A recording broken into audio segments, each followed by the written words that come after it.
Hi everyone, welcome back to my channel. I've been wanting to make this video for quite a while now because I went to Dubrovnik probably a month or so ago. Wow, about a month ago.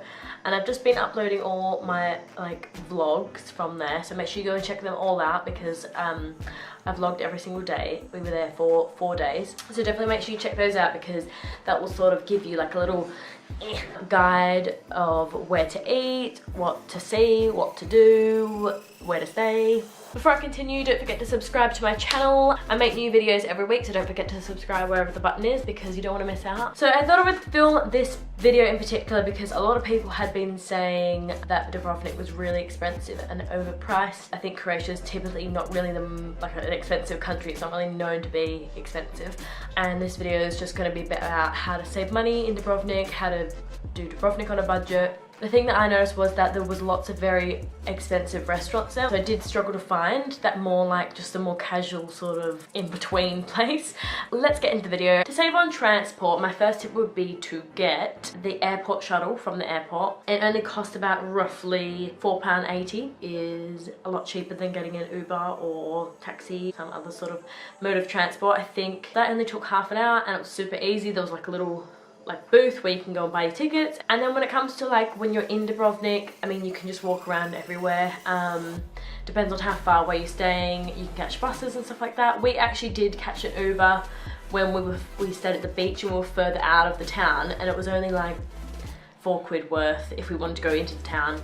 So Uber's really cheap as well because Dubrovnik is quite smallish. I researched a few places for cheap eats in Dubrovnik because I really wanted to find casual lunch spots that weren't going to break the bank. I didn't want to obviously go to a restaurant for lunch and dinner every single day. I just wanted to sort of go to a cute little cafe or something like that. I did find this one place called BOHRK, which was this cute little burger sort of place. They had really nice sandwiches and burgers, and they were roughly £9, mine was, because it was seafood and most of them were seafood. Oh my god, it was huge. It was quite a big burger and I was so full, couldn't even finish it. And it filled me up for the rest of the day. I wasn't even hungry by the time dinner came around.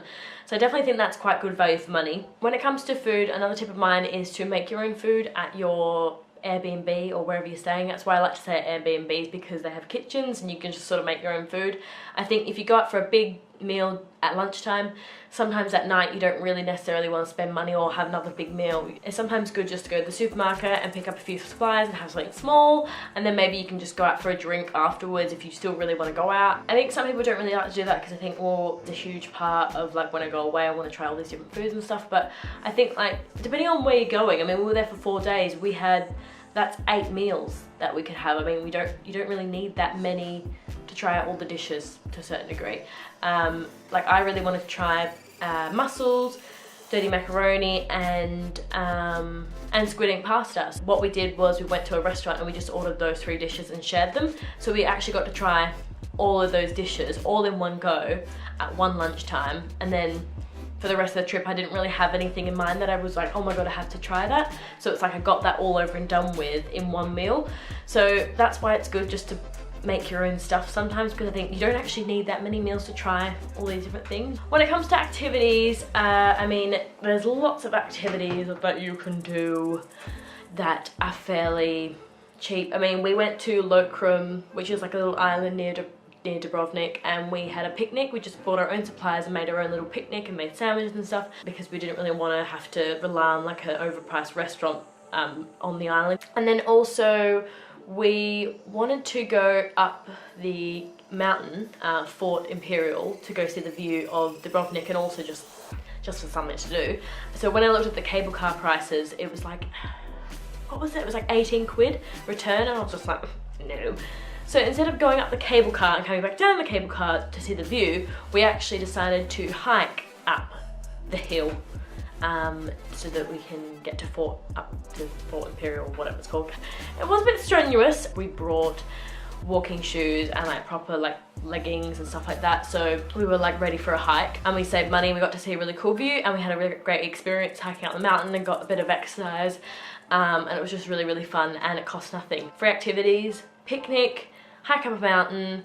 What else did we do that was free? That also included Lookout, so that's another free activity that we got. Going to the beach was a free activity. We went to St. Jacob's Beach, which was an absolutely delicious beach in Dubrovnik. We stayed 2 nights in Dubrovnik and then we stayed 2 nights near the St. Jacob's beach. So that was a free activity that we did. Stayed on the beach all day and it was absolutely amazing, this beach. Like really beautiful, still clear water. Dubrovnik can be done on a budget and it can be done, you know, not spending a ton of money, and it's not as expensive as everyone makes out. It's just what you spend your money on, I think. Like if you're smart about it and you research places to go beforehand and like be a bit more savvy with your money and cook meals at home and do free activities, it's definitely not expensive. Oh yeah, also I just want to quickly mention, not including accommodation or flights, because them two are separate and they were booked before we came. We were there for 4 days, ended up only spending £250 for the whole 4 days, and I actually bought £325. So that's only roughly 60 quid a day. You know, you could probably definitely do it a lot cheaper, but that's just my experience. Don't forget to subscribe and make sure you check out all my other videos in Dubrovnik, and make sure you stay tuned for upcoming videos, and I hope you enjoyed watching this video. I hope it was helpful and I'll see you guys soon. Bye!